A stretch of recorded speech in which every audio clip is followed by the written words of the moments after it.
तो हमको जब चंदा लेना नहीं है तो हमको अपने बारे में लोगों को ज़्यादा बताना नहीं, हमको अपने मदरसे का जो प्रोडक्ट है हमको उसके बारे में लोगों को जानकारी देना है। जैसे बहुत से लोगों ने पूछे कि मौलाना साहब आप मदरसा चलाते हैं, बहुत अच्छी बात है, आपके मदरसे में बच्चे पढ़ते हैं, गरीब बच्चे पढ़ते हैं, हम उसको ये देना चाहते हैं। हम उनको ये जवाब देना चाहते हैं कि आप पढ़े लिखे और समझदार आदमी हो।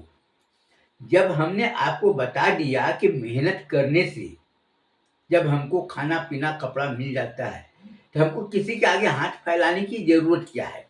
अब रही बात कि मुसलमान लोग हमेशा बोलते हैं हम ईमान वाले हैं, हम ईमान वाले हैं, हमको शरीयत का पाबंद होना चाहिए, बहुत अच्छी बात है। मैं ये पूछना चाहता हूँ, मैं मस्जिद में जाऊंगा तो हाफ पहन के हाफ पैंट पहन के जाऊंगा, चाहे लंगोटी पहन के जाऊंगा, चाहे कुछ भी पहन के जाऊंगा, मैं नमाज पढ़ने के लिए, मेरे को भगा देंगे। कोई भी आदमी जाएगा तो भगा देगा, बोलेगा चलो तुम मस्जिद से बाहर निकलो। क्यों भाई? नमाज पढ़ने के लिए। ठीक उसी तरह से अभी सबसे बड़ी परेशानी क्या है लोगों में? तबलीगी जमात, अहले सुन्नत वल जमात, जमात इस्लामी, अहले हदीस, सभी नमाज पढ़ते हैं। सभी का अपना अलग अलग विचार है। अब हमारा विचार क्या है कि हमारे जो पीर साहब है वो हुसैनी सिलसिला से है और उनका ये कहना है कि तुम भूखे रहोगे चलेगा, लेकिन किसी को धोखा नहीं देना। और जो आदमी के घर में तुम खाना खाना चाहते हो, पानी पीना चाहते हो, पहले तुम उसके बारे में जानकारी ले लेना कि वो करता क्या है। बहुत से ब्याज वाले है, बहुत से वो 2 नंबर का काम करते हैं जो इस्लामी कानून से हटकर काम करते हैं। अब मेरे को बहुत से लोग बोले कि हम लोग क्या इस्लामी कानून से हटकर काम करते, इस्लामी कानून को तोड़ने वाले से हम लोग मोहब्बत करते।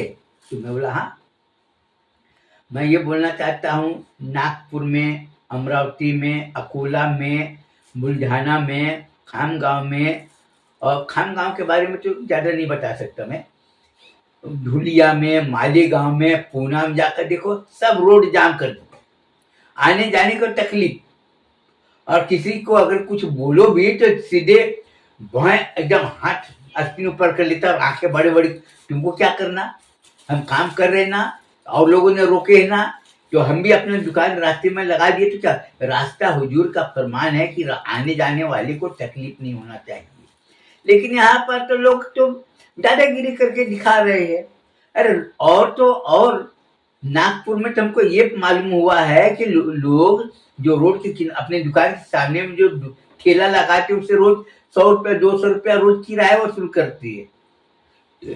तो अब ये बताओ कि जहां पर झूठ और बेईमानी किए, पैसा कमाई किए, तो पैसा का फिर मतलब क्या रहेगा? अगर मैं झूठ बोलकर पैसा लूंगा और मैं किसी को खिलाऊंगा, ये करूंगा, तो उसका क्या नतीजा निकलेगा?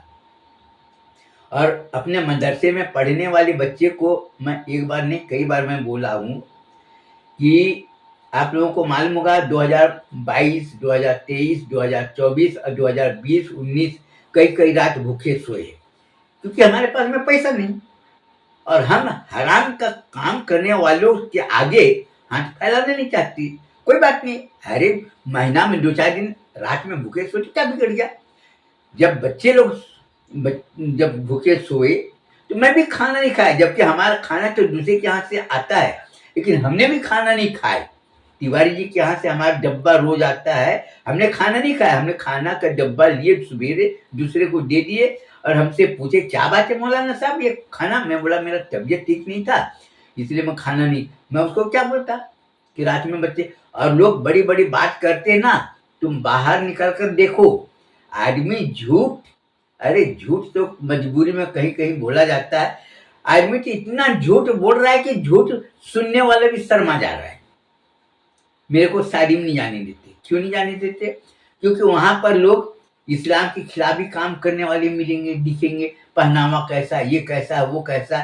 अगर हम फिल्म अगर थोड़ा देखने गए, अरे मौलाना साहब तुम तो सिनेमा देख रहे, और वो लोग अपने घर में टीवी देखते हैं तो उसको कोई कुछ बोलने नहीं जाता। बच्चे लोगों को मैं ये बोलना चाहूंगा कि रमजान महीना आ रहा है ना, तुम मुसलमानों का तुम औकात जानना चाहते हो ना, मुसलमानों की कितने पानी में है, कितने ईमान वाले जो ढिंडोरा पीटते ना, तुम मदरसे का रसीद बुक लेकर जाओ। कोई भी मदरसे का अगर तुम चाहोगे, या किसी को बोल देना कि मैं मदरसे का चंदा करना चाहता हूँ, फी सबीलिल्लाह, खाना पीना हमारा खुद का रहेगा, जितना चंदा मिलेगा लाकर मैं दे दूंगा, तस्दीकनामा ले लेना और जाकर देखना। इतना झूठ रमजान महीने में बोलते हैं कि झूठ सुनने वाला इतना शर्मा जाता है। और उसके काम काज को जाकर देखो, वीडियो देख रहा है, फिल्म, वो मोबाइल में बात कर रहा है, अस्सलाम वालेकुम, कोई जवाब नहीं दे रहा है।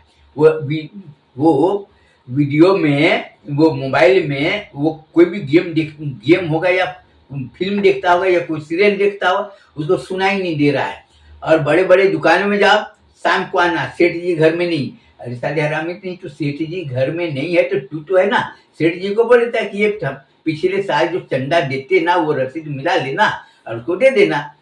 हाँ, अगर कोई नया चंदा वाला है तो उसको बोल लेना कि भाई सेठ जी शाम को मिलेंगे, नहीं तो कल मिलेंगे, आकर तुम सेठ जी से मिल लेना। जो पुरानी चंदे वाली है, बहुत से लोग जाते हैं ना, भाई तुम्हारा पिछले बार चंदा दिए थे क्या, हाँ तो रसीद है क्या तुम्हारा, हाँ ये रसीद जो लोग रखते फाइल में, बोला इसमें खोजो, इसमें तुम्हारे मदरसे का मिल जाएगा तो दे देंगे। तो ऐसी बात है।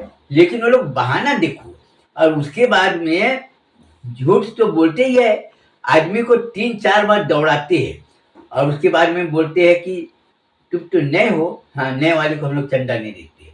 उसके बाद बोलते हैं तुम कहाँ से आए, बिहार से आए। बिहार से आए, बोला हाँ। अरे उधर में क्या मुसलमान लोग नहीं है, इधर में चले जाते हैं हम लोग, इधर में चंदा, बाहर वाले को हम लोग चंदा नहीं देते। ठीक है, कोई बात नहीं। तुम कहाँ से आए, मध्य प्रदेश से। अरे पूना में इतने दूर दूर से आते हैं चंदा मांगने के लिए। औरंगाबाद में, मालीगांव में तस्दीकनामा है तो, हाँ तस्दीकनामा है, दिखाओ, हाँ ठीक है, 50 रुपया काटो। अब वो तस्दीकनामा लिया, इतना दौड़ धूप कर रहा है, कितना काट रहा है, 50 रुपया, 100 रुपया, नहीं तो बोल रहा है कि हम बाद में आना, नहीं तो कोई बोल रहा है क्या कि हम लोग नए वाले को चंदा नहीं देते हैं।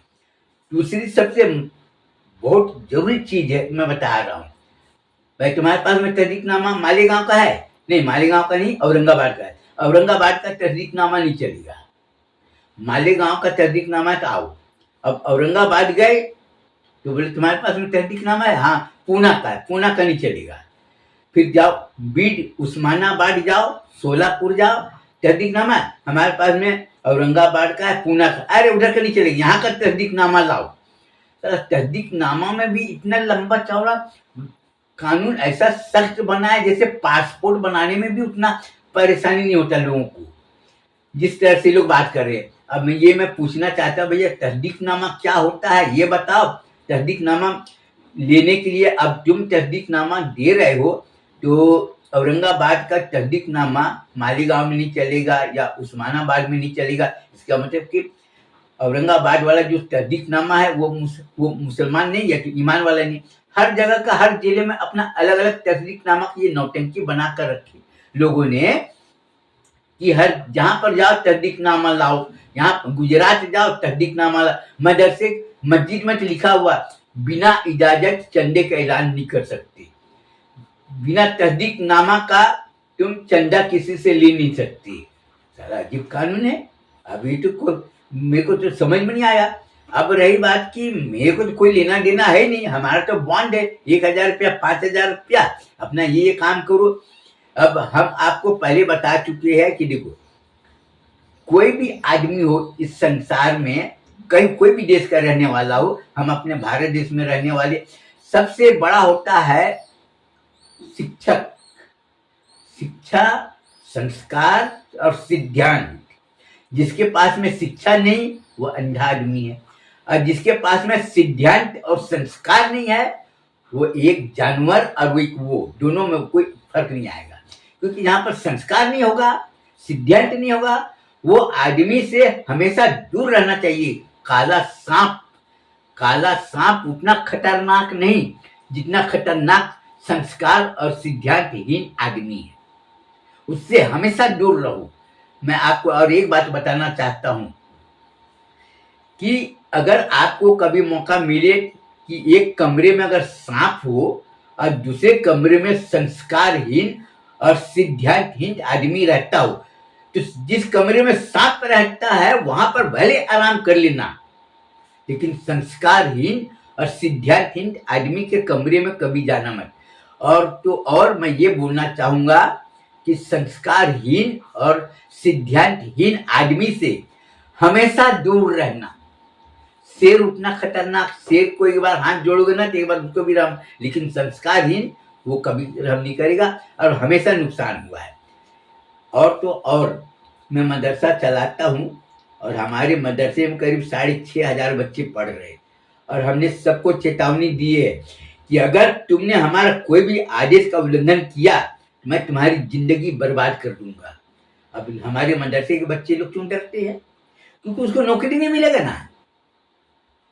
वो इतना खौफ खाते हैं, उसका वजह ये है कि अभी हमारे बड़े बड़े सेठ लोग हैं, मेरे को बोले देखो महाराज जी तुम्हारे मदरसे में बच्चे पढ़ते हैं ना, हमको दे देना, उसको कंप्यूटर जरूर सिखाना, उसको हिंदी अंग्रेजी जरूर, अरबी पढ़े, हमको उससे कोई मतलब नहीं है, लेकिन ये सब जरूर सिखाना जिससे और लोगों को काम मिल जाता है। काम क्यों मिल जाता है? क्योंकि हमारे मदरसे में पढ़ने वाले जो बच्चे वो लोभी नहीं होते।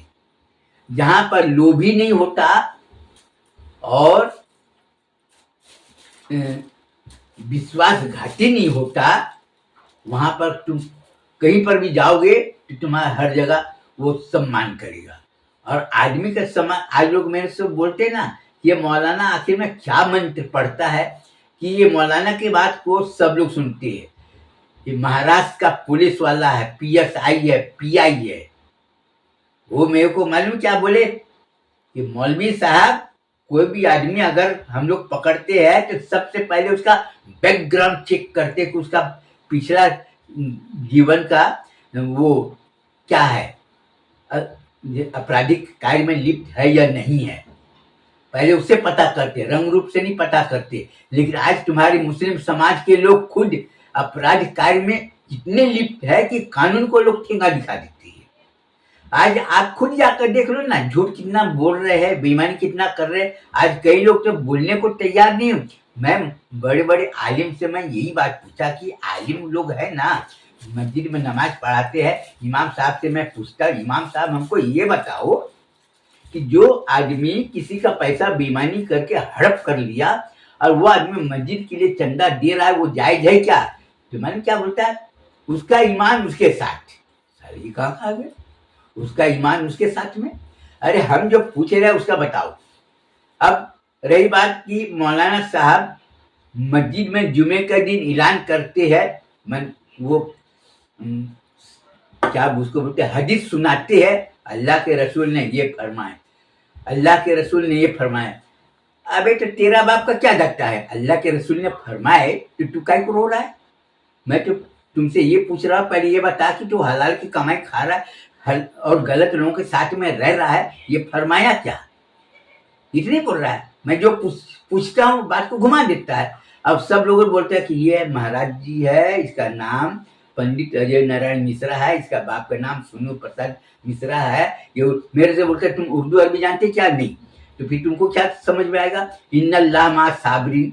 अरे मैं जाकर किसी को थप्पड़ मार दूंगा, अब बोलूंगा इन्नल्लाह मा साबरीन। इन्नल्लाह मा साबरीन का मतलब होता है सब्र करने वाले के साथ अल्लाह है, जिसको हिंदी में बोलते हैं धैर्य रखो, शांत रहो। जैसे गांधी जी का कहना ना, कोई अगर तुमको एक थप्पड़ मारता है ना तो तुम उसको दूसरे गाल भी सामने में कर दो कि तुम एक थप्पड़ और मार दो। लेकिन मैं किसका सिद्धांत वाला हूँ? सुभाष चंद्र बोस जी का। कोई तुमको एक थप्पड़ मारता है ना तो सुभाष चंद्र, नेताजी सुभाष चंद्र बोलते तुम 2 थप्पड़ मारो, लेकिन मैं बोलता तुमको 4 थप्पड़ मारो। क्यों? क्योंकि हम गलत काम करेंगे नहीं और गलत काम हम सुनेंगे नहीं। अब रही बात रोजा रखने की बात, हम रोजा रखते हैं, कुरान शरीफ पढ़ते, नमाज पढ़ती है, ये सब ठीक है, लेकिन तुमने जहां अगर हराम की लुकमा अगर तुमने खाया तो तुम्हारा रोजा भी गया, कुरान शरीफ की तिलावत भी गई, और तुम्हारे भी जिस तरह से लोग सब्जी के लिए जाते ना, टमाटर कैसे किलो सड़ा लेता है, ये देखता सड़ा वगैरह तो नहीं, उसी तरह से जब तुम अपना ये रमजान महीने में रोजा रख रहे हो तो तुम खाने पीने के बारे में ये नहीं सोचते कि मेरे को क्या खाना चाहिए, कैसे खाना चाहिए। और कोई आदमी अगर कुछ बोल रहा है तो बोलता है कि अरे वो तो पागल है। सामने मैं कहता हूँ, कई मौलाना लोग से मैं बोलता हूँ वीडियो रिकॉर्डिंग होगा, अब मैं तुमसे जो सवाल करता तुम उसका जवाब दो, तो पीछे मुंह मोड़ लेता है। अभी तो बहुत से मौलाना लोगों को ये बात मालूम हो गया कि ये इन्होंने मस्जिद के इमाम को 30,000 रुपया देता है, मौजन साहब को 20,000 रुपया देता है, कहाँ कहाँ से देता है, सबको पता कर लिया कि हमारा पूरा मेहनत की कमाई हम देती है। पहले लुंगी बेचते थे, रमजान महीने में तौलिया बेचते थे, बनियान बेचते थे। अब हमको खर्च जो है ना बड़ा होने की वजह से अब हमने क्या किए, अचार भी बेचना चालू कर दिए। कई जगह कई लोगों ने मेरे को बोले कि तुम शरबत भी, आता है ना हमदर्द कंपनी का शरबत, शरबत भी बेचना, जैसे नींबू का होता है, संतरे का होता है, अंगूर का होता है, संतरे इस तरह से वो भी बेचना। कई लोगों ने मेरे को ये सलाह दी है कि तुम मौलाना साहब दही पैकिंग करके बेचा करो, तो उसमें भी तुम्हारा पैसा आएगा और तुम्हारा अच्छा तुम्हारा आमदनी का जरिया भी खुल जाएगा। अब मस्जिद मदरसे का इमाम साहब को तनख्वाह देने के लिए तुमको परेशानी नहीं। और रही बात, कोई भी काम करो तो 4 आदमी से राय मशवरा ले लो, उसके बाद करो। अच्छा, आदमी कैसा होना चाहिए? जो आदमी झूठ ना बोलता हो, बेईमानी नहीं करता, जो आदमी हलाल की कमाई करता, और जो आदमी सही बात बोलता हो। उसके बाद अब हमने तो शुरू से, हमारे गुरुजी का नाम है माता प्रसाद तिवारी, रीवा का रहने वाले, शुरू से हम वहाँ पर पढ़े। अभी आप ज्यादा देख लो ना, ज्यादा दूर की बात नहीं, रीवा के जो अर्जुन सिंह है नेताजी, मुख्यमंत्री थे मध्य प्रदेश के, उनका लोग मुस्लिम लोगों के साथ में उसका कितना अच्छा संबंध था, मुस्लिम लोगों को उन्होंने कितना कोऑपरेट किया। और डॉक्टर विश्वनाथ प्रताप सिंह जो कि हमारे देश के प्रधानमंत्री थे, उन्होंने सबके लिए काम अच्छा किया, सबके लिए। कोई आदमी ये बोलने को तैयार, मुंह के सामने में कोई बोलने को तैयार नहीं, लेकिन आदिवासियों के लिए, दलित समाज के लिए भी उन्होंने काम किए, लेकिन लोगों ने उसको धोखा दे दिए और गिरा दिए। तो नतीजा क्या हुआ? हर समाज में अच्छे लोग हैं, हर समाज में लोग अच्छे लोगों के साथ साथ चरित्रवान, विद्वान, पढ़े लिखे लोग होते हैं, समझदार लोग भी होते हैं, और साथ ही साथ निस्वार्थ सहयोगी भी होते हैं। कोई भी जात में जाकर देख लो, तुमको मिलेगा। और तुमको अपना उज्जवल भविष्य बनाना है ना, तो तुम निस्वार्थ सहयोगी, विश्वास पात्र लोगों के संपर्क में रहो, तो तुम्हारा अच्छा है, अगर तुम अपना भविष्य बनाना चाहते हो। और रही बात मदरसा, मस्जिद और मदरसा, आज तो मेरे को मालूम हुआ कि 1,500 लोगों ने मेरा नकल उतारा। बहुत से लोगों ने मस्जिद बनाए हैं अकेले, किसी के अंदर नहीं लिए, यहाँ तक कि अपने रिश्तेदारों से भी नहीं लिए, अपने बहुओं का, अपने बेटों से और अपने बीवी का जेवर बेच के अकेले जमीन खरीदे और अकेले सब काम मस्जिद बनाए, भले 3 सेट का बनाए। धीरे धीरे वो मस्जिद में वो जैसे उपज होता है ना, लौकी होता है, टमाटर होता है खेतों में, उसको बेच दिए। और कई लोगों ने, बहुत सा चीज होता है मस्जिद के लिए कि वो नीलाम होता है, और वो पैसे उसमें मस्जिद के इमाम साहब के लिए और मौजन साहब के लिए पैसा निकाल लेते। तो हमको ये जानकर बहुत खुशी हुई। और ये सब काम कौन किए? किसान लोग, गांव वाले किए, पढ़े लिखे लोगों ने नहीं किए। गांव वाले को हमने समझाया कि तुमको इस दुनिया से जाना है, तो मरने के पहले पहले तुमको ऐसा काम करो कि लोग तुम्हारी नाम ले और तुम्हारे रास्ते पर चले।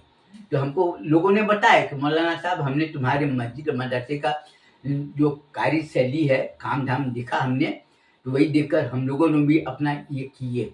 भले वो मस्जिद उसका है, 1,000 रुपया 2,000 रुपया देता, कोई बात नहीं। धीरे धीरे चाय की दुकान खोल लिया मस्जिद के लिए, टेलर की दुकान लोगों ने खोल लिए, अपना धीरे धीरे रास्ता निकाले और पैसा निकाले, इस तरह से। तो मैं अपने मदरसे के बच्चे को यही बोलना चाहूंगा कि तुम, ये रमजान महीना है, कोई भी आदमी कुछ भी चीज देने के लिए आए तो लेना नहीं, एक ही बात बोलना, हमारे पास में जितना है हम उतनी करेंगे। और अपना ईमान को बचाना है, तो वो लोगों से, बोलते ना हिंदी में, उज्जवल भविष्य के लिए दुराचारी, व्यभिचारी, लोभी, कपटी से सावधान, वैसे लोगों से हमेशा तुम दूर रहना। और रोजा रखना, 5 वक्त नमाज पढ़ना, तरावी की नमाज पढ़ना, कुरान शरीफ पढ़ना, तिलावत करना, लेकिन मुसलमान के भेष में शैतानों से हमेशा दूर रहना। इसके साथ ही मैं अपना बयान खत्म करना चाहता हूँ। अस्सलाम वालेकुम। और अब मेरा बयान आपको कैसा लगा, आप लाइक कीजिए, सब्सक्राइब कीजिए और क्या बोलते हैं, बेल आइकन हैं? बेल आइकन बेल आइकन दबाइए।